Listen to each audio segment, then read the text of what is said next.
the ultimate goal that these people have in mind is the goal to create a one world government run by the banking industry, run by the bankers, and they're doing it in sections. The European currency, the euro, and the European Constitution is one part of it. Now they're trying to do it in America with the North American Union, right? And they want to create a new currency called the Amero, right? And the whole agenda is to create a one world government where everybody has an RFID chip implanted in them. All money is to be in those chips, right? There'll be no more cash.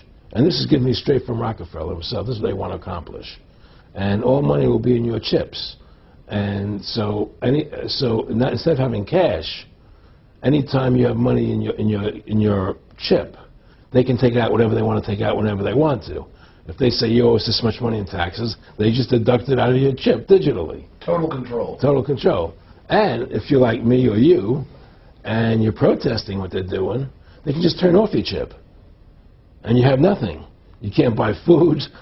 You can't do anything. It's total control of the people. And that chip's connected to a database that has your purchasing records, what you do, what everything, you sell. Everything is in there, you know? And so they want a one world government controlled by them, everybody being chipped, all your money in those chips, and they control the chips, and they control people, and you become a slave, you become a serf to these people. That's their goal, that's their intentions. Eric, can you be specific about when you met Rockefeller, how it happened in these discussions?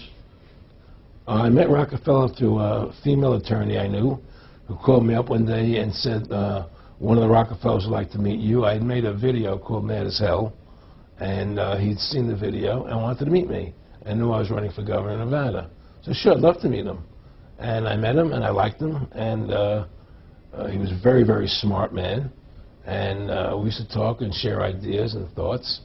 And he's the one who told me 11 months before 9/11 ever happened that there was going to be an event.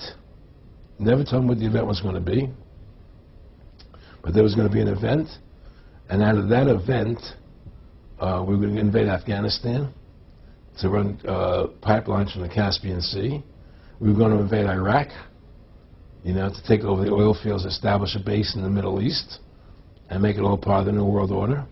And we'd go after Chavez in Venezuela. And sure enough, later 9/11 happened, and I remember he was telling me how how you're going to see soldiers looking in caves for people in Afghanistan and Pakistan and all these places, and there's going to be this war on terror, which is no real enemy, and the whole thing is a giant hoax, you know, but it's a way for the government to take over the American people. He told you it was going to be a hoax. Oh yeah. Oh yeah. There's no question. He says, there's going to be war on terror, and he's just laughing. There's no who are we fighting? I mean, why do you think 9/11 happened, and then nothing's happened since then? Do you think that our security is so great here that these people who pulled off 9/11, who were able to, can't knock down another plane? Come on, it's ridiculous.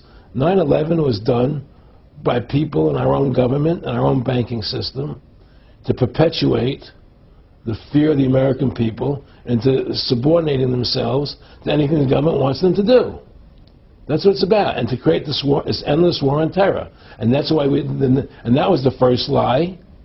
And the next lie was going into Iraq, you know, to get Saddam Hussein out with his weapons of mass destruction. That was the next lie. Now, specifically, this was a little over 6 years ago? This was 11 months before 9/11. Yeah. And Nick Rockefeller, who's a lawyer, he's become your friend over the previous years, and he's saying to you that there's going to be this big event, and then out of that we're going to have a war on terror, and it's just going to go on and on. Right. An endless war on terror without any real enemy. That you can never, so you can never define a winner. And did he say that it's going to be perfect because you can't define an enemy? It just goes on and on? Yeah, because you can't define a winner. There's no one to beat, so it goes on and on forever. And they can do whatever they want. They scared the hell out of the American public. Look, this whole war on terror is a fraud. It's a farce. It's very difficult to say it out loud because people are intimidated against saying it. Because if you say it, they want to make you into a nutcase. But the truth has to come out. That's why I'm doing this interview. The fact of the matter happens to be that the whole war on terror is a fraud. It's a farce. Yeah, there's a war going on in Iraq because we invaded Iraq. And people over there fighting, you know. But the war on terror, it's a joke, you know. And until we discover what really happened on 9/11 and who was responsible for 9/11, because that's where the war on terror emanates from. That's where it comes from. It was 9/11 that allowed this war on terror to begin. And until we get to the bottom root of 9/11, the truth of 9/11, we'll never know about the war on terror.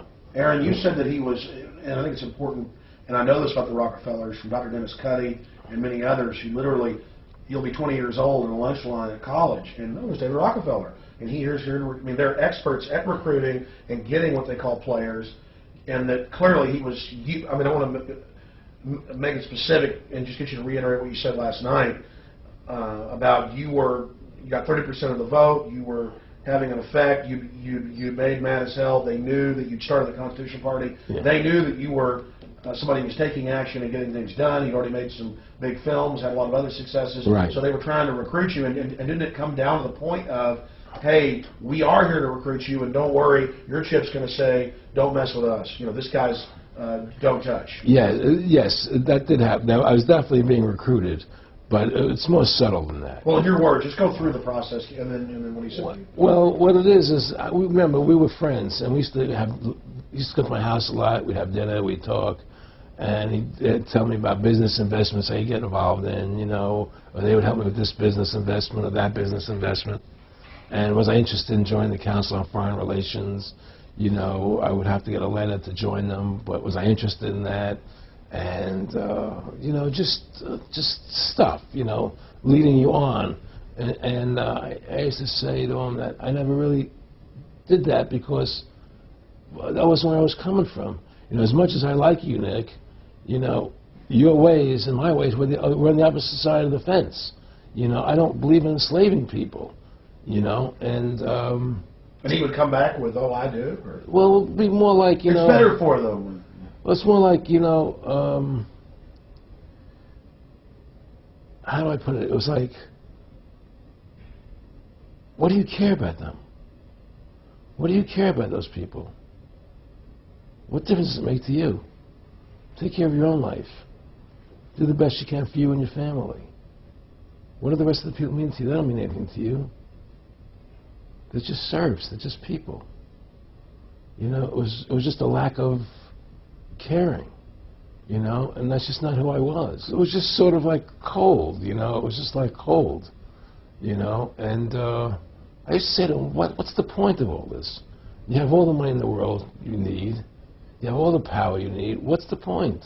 You know, what's the end goal? And he said the end goal is to get everybody chipped, to control the whole society, to have the bankers, the elite people, you know, the bankers and some governor controlling the world. And I said, do all the people in the Council on Foreign Relations believe this way you do? He said, no, no, no. You know, most of them believe they're doing the right thing. A lot of them believe it's better off being socialistic. You know, we have to convince people that that socialism is really capitalism.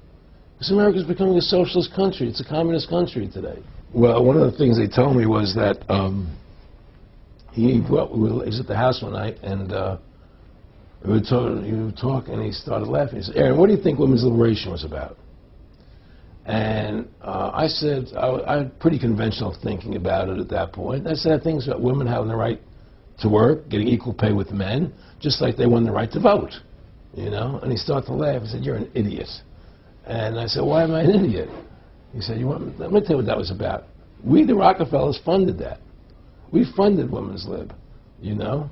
And we're the ones who got all over the newspapers and television, the Rockefeller Foundation. He says, and you want to know why? He says, there were two primary reasons. And they were, one reason was we couldn't tax half the population before women's lib.